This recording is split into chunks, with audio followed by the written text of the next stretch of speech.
Começando mais uns 60 segundos do Benja, ideológica, né? Flamengo tricampeão carioca. Gente, é normal. O Benja que tá babando ovo, não é babar ovo. É a constatação de um fato, de uma realidade que acontece no futebol carioca. O Flamengo tá aqui, os outros estão aqui. Não tem jeito. É um campeonato, é um desnível técnico muito grande. Então o Flamengo ser campeão carioca, mais do que normal, não tem surpresa alguma. Quarto título do Rogério Ceni, já daqui a pouco vai ter, fora Rogério, quarto título do Rogério. E é um campeonato tão maluco que eu na minha vida nunca tinha visto isso. O Flamengo foi campeão e a Taça Rio foi disputada entre Botafogo e Vasco para disputar o quinto lugar. Não é o terceiro e o quarto. O terceiro e o quarto acho que era Volta Redonda e Portuguesa. Era Botafogo e Vasco. Então, acabou esse campeonato carioca com essa fórmula esdrúxula e deu Flamengo normal. Porque duram mais, né? No futebol europeu, às vezes elas fazem assim. Por exemplo, o mesmo treinador e o mesmo time estão lá em Liverpool. E um ano é aqui, outro ano lá embaixo. Mas machucou o Van Dijk. Tá bom. Mas vai falar isso pro torcedor. Né? Então, estou falando de um time que ganhou a Liga dos Campeões, foi campeão inglês, e esse ano aqui não, tá um sofrimento. O cenário é parecidíssimo, parecidíssimo. Aí como é que a gente vai conceituar isso? Aí você começa a buscar respostas em vários lugares, e algumas podem ser verdadeiras. O que eu não vejo neste Flamengo, que é algo que o Jorge Jesus conseguia imprimir, o Jorge Jesus tinha uma autoridade sobre o jogo e o jogador, que ninguém conseguiu ter ainda, nem o Rogério. Então se o Jorge Jesus dissesse para o Gabigol, saia, o Gabigol iria sair quietinho. Verdade. A autoridade do Jorge Jesus e a capacidade dele de extrair jogo e não deixar baixar a frequência, a temperatura. O time estava o tempo todo no talo e você olhava e falava, putz, o Jorge Jesus, a gente falava isso aqui no Linha, tá forçando os caras. Os caras estão no limite e ele botava para jogar e o time corria. Agora é um time que sabe o seu tamanho, sabe o que pode jogar e em determinados momentos começa a negociar com isso. E quando você começa a negociar com a bola e sem a bola, você baixa a intensidade e o adversário vem para dentro. Ainda mais sabendo quem é esse Flamengo, né? Ou você acha que esse Flamengo aqui, no vestiário, quando os caras estão lá conversando, antes de fazer a reza para entrar em campo, todo mundo tá lá, vamos lá, gente, vamos entrar com o pé mole, porque é o Flamengo? Não, pô, os caras vêm babando. Então, o Flamengo, o mínimo que ele tem que fazer é se igualar na energia, na disputa, fisicamente, para aí colocar aquilo que ele tem superior aos adversários, que é a sua qualidade técnica. Apenas controlar os jogos pela qualidade técnica não dá certo. E a gente está vendo isso claramente na Libertadores. Mas ganhou aquele jogo, empatou em casa, empatou com a União La Calera, empatou com a LDU, mas isso está presente também nas vitórias. Não dá para negociar, mas aí você olha a média, às vezes o Flamengo entra, como entrou hoje, com uma média muito alta. Então, e aí, dá para exigir mais? O JJ conseguiu. O Pedro, o Flamengo, ele supera os erros do Rogério Ceni, porque é um grande elenco, porque é um time muito bom, enfim, os caras acabam dando um jeito. É isso que está salvando o Rogério? Ou você já vê evolução e até injustiça aí nessas cobranças? E eu tô vendo um monte aqui no Twitter, hein? Tá parecendo o último jogo do Campeonato Brasileiro. Obrigado, Ceni, por não atrapalhar e siga a sua vida. Eu tô vendo coisas assim nesse nível. Demite no vestiário, aproveita que ganhou o título agora, se não vai ser o último da temporada, tá nesse nível, Pedro. E é muito forte, impressionante. O torcedor, para usar o termo da moda, ele tá on, né?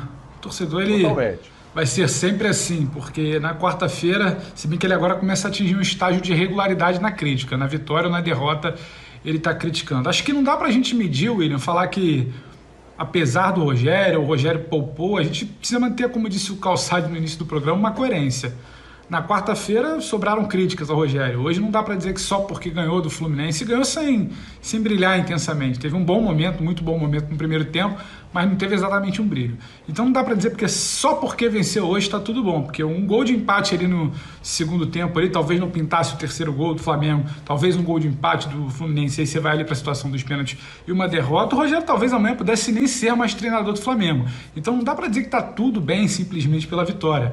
Agora, eu acho que o Rogério vai sempre flertar com essa situação da pressão, ou tá imune, não tá, se emplacar 2 vitórias e o torcedor desce o tom, se empatar um jogo e perder outro, o torcedor vai subir o tom, porque eu acho que o torcedor brasileiro como um todo, especialmente do Flamengo, ele não admite mais nada menos que a vitória, né? As pessoas não estão admitindo nada menos que o brilho 100%, todo e qualquer deslize, seja por uma fase defensiva do time, seja por uma opção do meio de campo, seja por uma opção de troca de ataque, de peças do ataque no segundo tempo, não tem mais para usar um termo que o Calçari usou, não tem mais negociação com um tropeço, né? Então acho que fica essa situação nebulosa do Rogério, não dá nunca para ter uma análise fria da situação do treinador.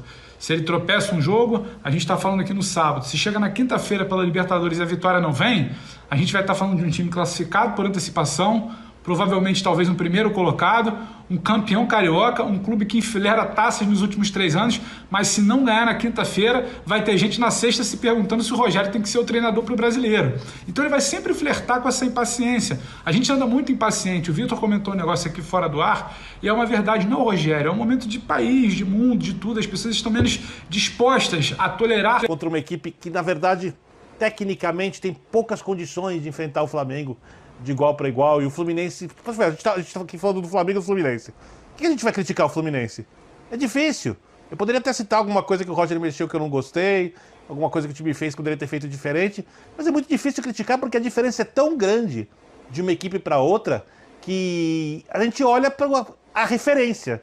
A gente não olha para aquilo que pode ser bom do ponto de vista secundário, em segundo plano, porque o Fluminense não tem um elenco para competir com o elenco do Flamengo, não tem um time titular para competir com o time do Flamengo. E então a discussão cai em cima do Flamengo. E o torcedor do Flamengo, uma parte deles, obviamente, uma parte da torcida do Flamengo, ela pensa assim, ela quer mais. E eu não vou criticar porque ela quer mais, porque ela pode olhar para o que tem acontecido e ter medo de perder títulos, porque a equipe não resolveu os jogos que poderia ter resolvido quando as partidas forem mais difíceis no mata-mata, ou quem sabe até no Campeonato Brasileiro. Então eu entendo a preocupação, mas eu também entendo olha, fomos campeões, estou feliz, etc., deixa o trabalho continuar. Então a gente tem que pensar se a gente avalia resultado ou se a gente avalia trabalho. O trabalho não pode ser tratado como um trabalho ótimo, não pode ser tratado como um trabalho horroroso.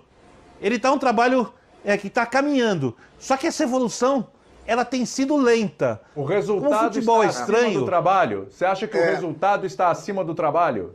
Eu acho que o resultado... Quem aplaude o Rogério olha mais para o resultado que para o trabalho. O trabalho não é um... Porque esse elenco, o Calçade falou, recentemente teve Jorge Jesus. Eu não sei se Jorge Jesus conseguiria repetir aquele futebol se ele estivesse no Flamengo. Mas a referência é essa. O sarrafo é esse. O resultado... Vamos supor que o coletivo do Flamengo fosse um atleta. O atleta é campeão do mundo e campeão olímpico. Ele bate tal marca. Se ele ficar em terceiro lugar, em segundo lugar, ou se a marca cair, ele não vão olhar para ele com certa desconfiança. E eu acho que o torcedor do Flamengo olha para esse time desconfiado. E eu consigo entender, até quando é na hora do título. O resultado, nós podemos dizer, o Rogério ele tem hoje já 6 meses de trabalho. Ele chegou em novembro, né, um pouquinho antes dos confrontos com o São Paulo e com o Racing, pela Copa do Brasil e pela Libertadores. Os resultados, eles foram determinantes para o Rogério ter esse tempo de trabalho no Flamengo.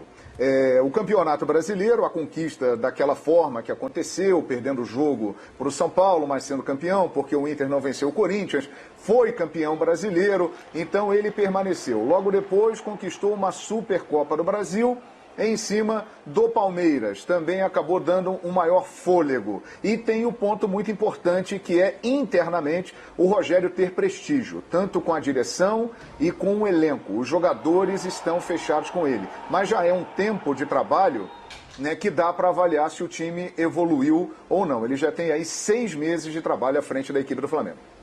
O Calçade chamou aí, né, Calçade? Fala aí. É o seguinte, o torcedor do Flamengo também, o torcedor do Flamengo passou alguns anos e a gente aqui no Linha pedindo paciência para ele. Esse torcedor resignado.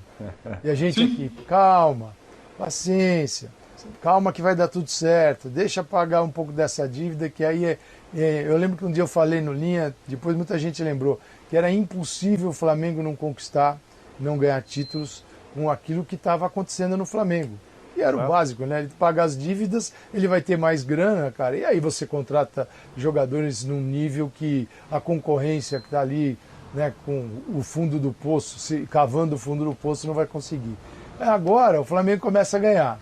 E aí veio o Jorge Jesus e diz para esses caras, olha, todos aqueles anos de sofrimento, de paciência que a gente pediu, o resultado é esse aqui, ó. Esse futebol aqui. Falou assim, tá bom, valeu a pena. Agora eu quero esse futebol para sempre. E o futebol não te dá essa certeza. O futebol não te dá essa garantia.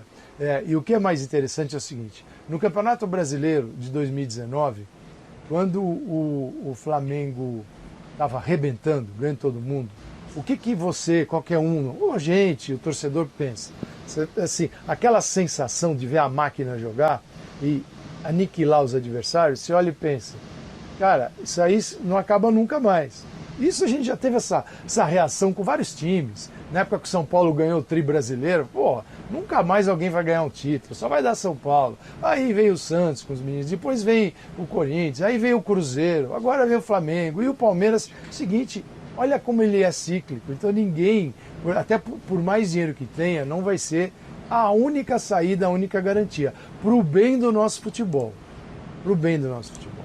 Porque o dia que a gente tiver um campeão 8 vezes um time seguido, ganhando 8 campeonatos, assim, aí você pega, embrulha e joga na vala de vez. Porque a gente já tem tanto buraco, a gente já tem tanto problema, a gente já tem uma gestão no futebol que é tão ruim, só faltava você ter um time empilhando títulos. Aí, cara, acaba tudo. Então, vai, o torcedor não tenha paciência mesmo, cobre, mas cobre com parcimônia. Porque agora, William, fica duro. William, fala, João. Tem uma informação aqui que talvez explique esse alto nível de exigência da torcida do Flamengo e que sempre foi muito exigente, né, mesmo nos momentos de baixa. Mas este título conquistado hoje foi o 9º título do Flamengo desde janeiro de 2019, quando o Flamengo montou essa equipe, com o Gabigol, com o Bruno Henrique, com o Arrascaeta, e depois, mais à frente, chegaram Felipe Luiz, Rafinha, Pablo Mari, Gerson, Jorge Jesus, chegou no meio da temporada. Mas de janeiro de 2019 até o dia de hoje, este foi o 9º título conquistado pelo Flamengo. E aí é que vem o detalhe. É um título histórico, e eu vou explicar por quê. É uma matéria que está aqui no site Coluna do Fla, assinada a matéria pelos repórteres Letícia Marques e Túlio Rodrigues. Esse título de hoje faz com que esta geração de agora iguale em número de títulos a era Zico. Claro que são contextos completamente diferentes, a concorrência era completamente diferente na época do Zico. No meu entender, era uma concorrência muito mais forte que o Flamengo do Zico tinha. Mais. O Flamengo do Zico conquistou um Mundial de Clubes em 1981, que estadual é o título mais muito importante do clube. O estadual valia muito mais do que hoje em dia. Mas você trazendo aí títulos no geral, eu vou dizer aqui, a era Zico, o Flamengo, de 78 a 1983, conquistou um Mundial, uma Libertadores, 3 campeonatos brasileiros e 4 campeonatos cariocas, que na época o estadual tinha um peso tão grande quanto o campeonato brasileiro. Somando aí 9 títulos. E esta geração agora do Flamengo, a partir de janeiro de 2019, uma Libertadores da América, 2 campeonatos brasileiros, 3 campeonatos cariocas em sequência, 2 Supercopas do Brasil e uma Recopa Sul-Americana conquistada no Maracanã. Ou seja, em número de títulos, esse título de hoje faz com que esta geração de agora iguale o número da era Zico. Agora, é claro que são comparações de épocas, são outras situações que podem ser colocadas aqui na análise, mas em termos de número de títulos, esta geração iguala aquela que foi a maior da história do clube até hoje. Mas tem uma coisa que